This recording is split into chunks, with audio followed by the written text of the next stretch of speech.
Hello guys, मैं प्रियंका और आप देखते हैं मेरे चैनल शिवांक्स मॉम पे।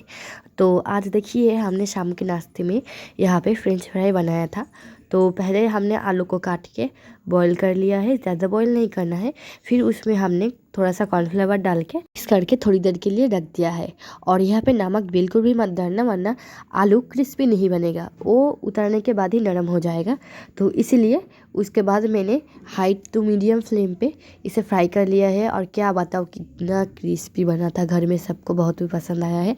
और फिर मैंने इसमें थोड़ा सा चाट मसाला डाला है और सॉस के साथ सर्व किया है। आप यहाँ पे चाहे तो पेरी पेरी मसाला भी डाल सकते हैं। बहुत ही टेस्टी बना था, बहुत ही क्रिस्पी बना था। बाय बाय दोस्तों, मिलते हैं नेक्स्ट वीडियो पे।